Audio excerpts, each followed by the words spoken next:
I wanted to come back up here before we bring Dr. David Chandris up and just talk with you about the process.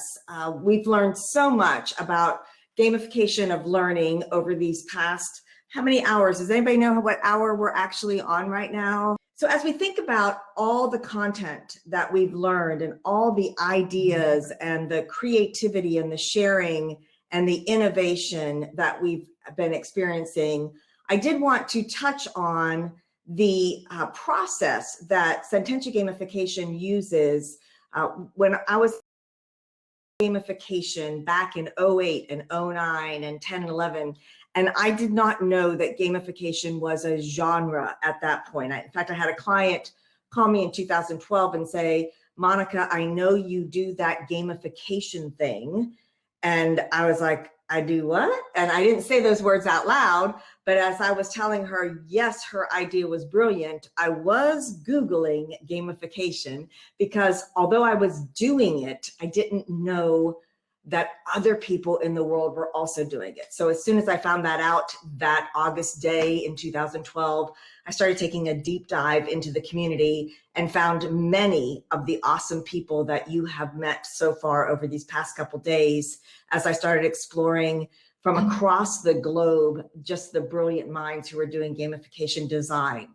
So from the work I had been doing in designing programs for clients and for the organization I had been working for, and then working on my own and not-for-profits and teaching strategic planning, all of that to say, at Sententia, we codified the process of bringing gamification into learning programs. And this is our map. It's our treasure map. I started using this in 2014, I believe it was, in a black and white version, because I had the process and then I thought, well, we need to make it look more fun. So, I mean, I actually took it to some clients in Guam in just a regular, kind of pen and ink drawing on paper. But there really are, if you look at the slide, you'll see there really are 5 different levels to this gamification design. And as everybody who's gotten up here and said you start down here at level 1 where we start at the Lost Lagoon. That is, we call it the Lost Lagoon is because most people don't even start their journey the right way. Most people really want to start their gamification journey up here at level 4, where we're looking at applying the mechanics because we think it'll be fun. So we slap some mechanics in there without identifying who the player is and why we are gamifying something. What's our objective? What's going to be different for the organization on the other side of this?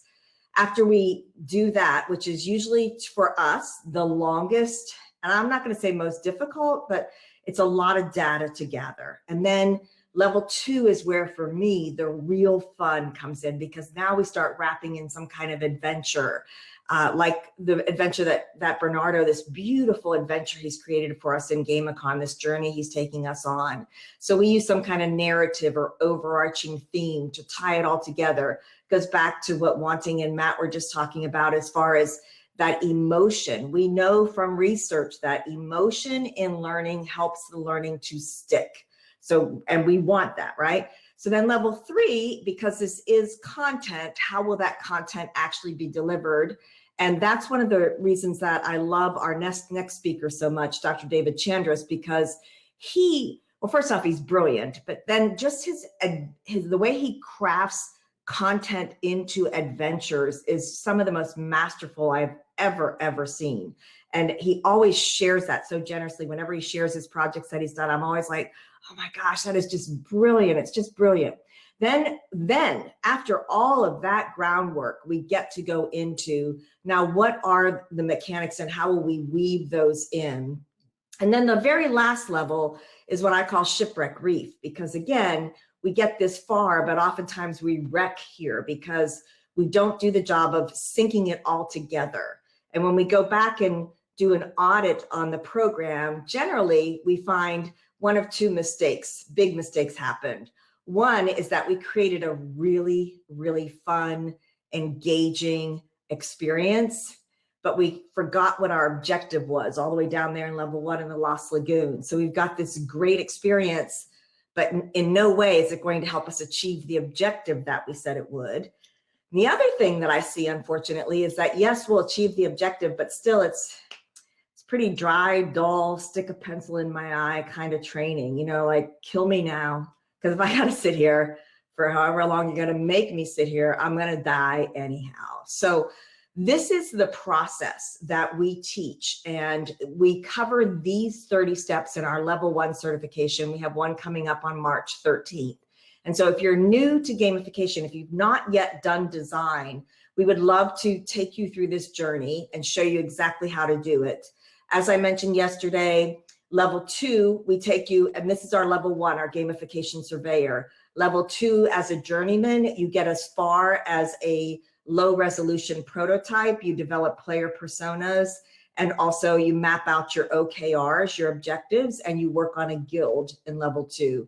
Level 3, a master craftsman, is an actual full deployment.